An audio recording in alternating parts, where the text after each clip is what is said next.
बिस्मिल्लाहिर्रहमानिर्रहीम, अस्सलाम वालेकुम। Welcome to Areeb cricket world YouTube channel और फेसबुक पेज पे भी आपका वेलकम। इस उम्मीद के साथ कि आप लोग बहुत ज़्यादा खैरियत से होंगे, तो ज़रूर सब्सक्राइब कीजिएगा चैनल पे अगर पहली दफ़ा विजिट कर रहे हैं, और उसके अलावा नोटिफिकेशन का आइकॉन जो है वो ऑल पे इनेबल कर लीजिएगा ताकि आपको आने वाली क्रिकेट से रिलेटेड न्यूज़ अपडेट्स मिलती रहें सबसे पहले।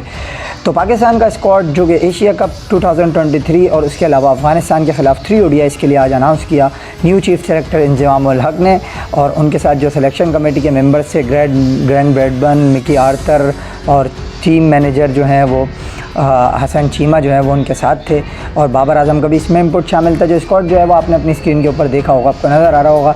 स्क्वाड तकरीबन वही है जो हमें ज़ाहिर सी बात है तवक्को था हमारी कि यही स्क्वाड आएगा और यही जो है वो प्लेयर्स हैं जो पाकिस्तान को रिप्रेजेंट करेंगे। किसी भी फॉर्मेट की अगर आप बात करो तकरीबन ही अब तय हो जाता है कि पाकिस्तान का स्क्वाड क्या होगा।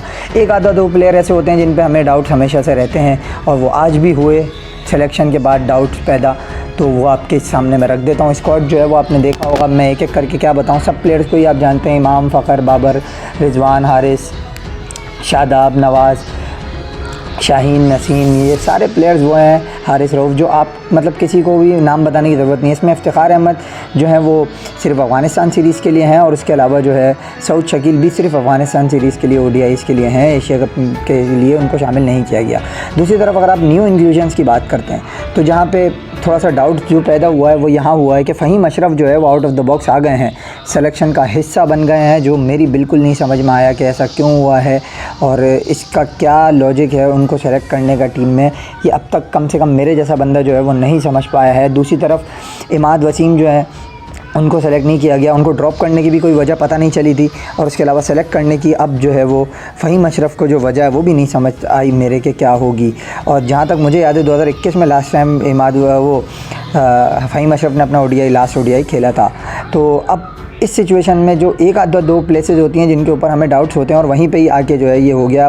फ़हीम अशरफ किस बेस पे आए हैं, I really don't understand and really don't know कि क्या प्रॉब्लम है, क्योंकि बिल्कुल ही out of the way, out of the box बिल्कुल ही एक इंक्लूजन हुई है जिस पर मुझे तो बहुत ज़्यादा तहफ़्फ़ुज़ आते हैं। अब दूसरी चीज़ अगर आप देखो तो इसी में यहाँ पे इमाद वसीम अगर होते तो आपको कितनी डेप्थ बैटिंग में भी मिल जाती है, और प्लस ये कि वो जिस तरीके की बॉलिंग करते हैं किसी तारुफ़ के मोहताज तो है नहीं, और जो परफॉर्मेंस उनकी रीसेंट पास में विद द बैट और विद द बॉल रही हैं, तो PSL देख लो या आप दीगर लीग में भी उनकी परफॉर्मेंस देख लो, तो वो आपके सामने ही है सब कुछ। और जो पाकिस्तान के लिए उन्होंने अफ़गानिस्तान के अगेंस्ट सीरीज़ खेली उसमें भी बैट के साथ उन्होंने परफॉर्म किया, बॉल के साथ भी परफॉर्म किया। तो ये पाकिस्तान का स्क्वाड जो है वो अनाउंस हुआ है, इस पर डिटेल डिस्कशन जो होगी वो अपने आने वाले शो में ज़रूर करेंगे हम कि क्या मामलात हुए। But still I have to say one thing which is के Saud Shakeel, watch out for this guy. Tayyab Tahir जो कि नई इंफ्यूजन है, तैयब ताहिर एक ऐसा प्लेयर है जो कि डोमेस्टिक की प्रोडक्ट है, और सऊद शकील भी डोमेस्टिक की प्रोडक्ट है। They both are pure domestic products, so you have to just watch out for these guys.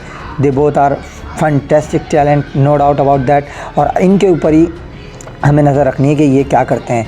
Hoping for the best, और देखते हैं आगे क्या होता है। स्क्वाड या पढ़ सकते हैं, प्रेस रिलीज डिस्क्रिप्शन में भी मौजूद है। इजाज़त दीजिए, अपना बहुत सा ख्याल रखिएगा। अल्लाह हाफ़िज़।